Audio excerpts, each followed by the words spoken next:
No, no, no. It's a material thing. Listen again to the definition. The loss of gravity or the lightness of the heart that arises due to attachment or aversion. Attachment and aversion are material.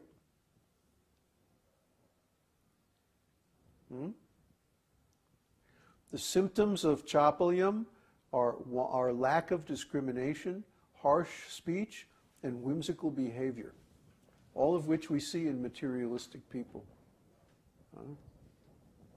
I suppose there's some examples in Srimad Bhagavatam, but I don't have them in front of me right here.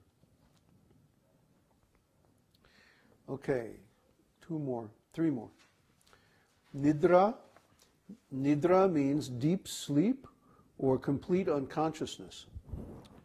It's defined as the absence of the external function of the mind arising from anxiety, lethargy, natural disposition, or exhaustion. It's called nidra. The symptoms of nidra are yawning, inertia, closing the eyes, and shallow breathing. That's pretty clear, right? Nidra. Supti. Supti means dreaming. Sleep in which there are many impressions within the subconscious mind, and the manifestation of many different pastimes is called supti. The symptoms of supti are cessation of the external function of the senses, breathing in and closing the eyes. So when one is dreaming, he's experiencing so many pastimes. Huh? Like last night I was dreaming about New Talavan, that I went to New Talavan, and it was time for the Sunday feast. And the devotees were all like dressing up like demigods with these big headdresses with big like gold, fancy gold things, and they were all like, talking to each other in this very fancy way, And I was with some other devotee, and we were walking around looking at them and going, why are they doing that, They're like all these really glittery, glitzy costumes and all this stuff. And we got to the feast, and there was no prasadam left. So, it's typical experience. Anyway, they're all dreaming. And finally, bodha. Bodha means awakening. The enlightenment or awakening of knowledge that occurs upon the cessation of ignorance, fainting, or sleep is called bodha. Bodha. Yeah. Cessation of ignorance. I love that. The cessation of ignorance. It just has such a nice feeling to it. Huh? The cessation of ignorance. I just like that term. I'm going to say it again. The cessation of ignorance. We should all have this experience. Huh? Bodha. The cessation of ignorance. When knowledge reveals that, like the sun lights up everything in the daytime. Huh? Krishna explains this in Bhagavad Gita. That realization is bodha, awakening. Huh? So awakening can be awakening from sleep or fainting, but it really means awakening from ignorance. It means self-realization. So coming out of dreams and sleep, you notice the order? Nidha, supta, and then bodha. Bodha means awakening from sleep. That not anymore sleeping, not any more dreaming, not any more ignorance, but knowing really who you are and what you are in eternal life. That's awakening. That's real life.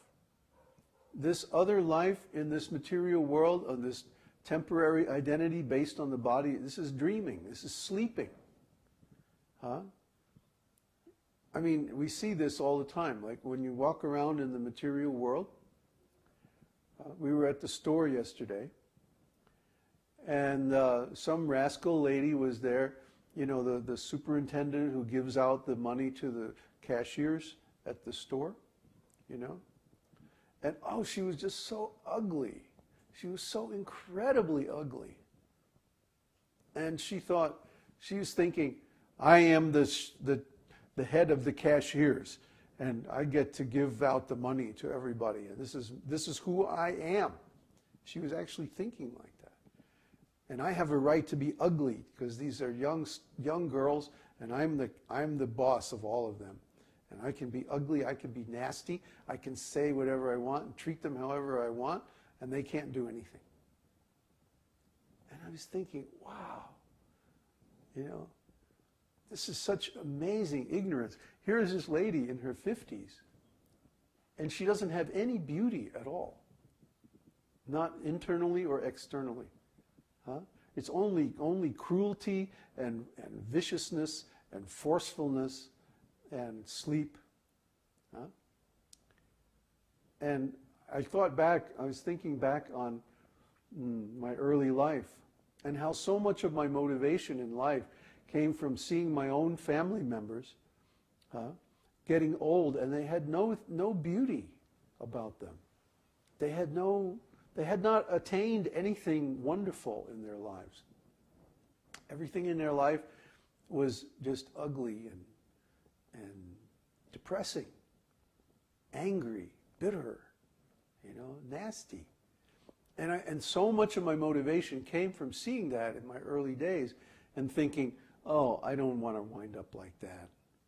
Huh? I want to attain something beautiful in this life.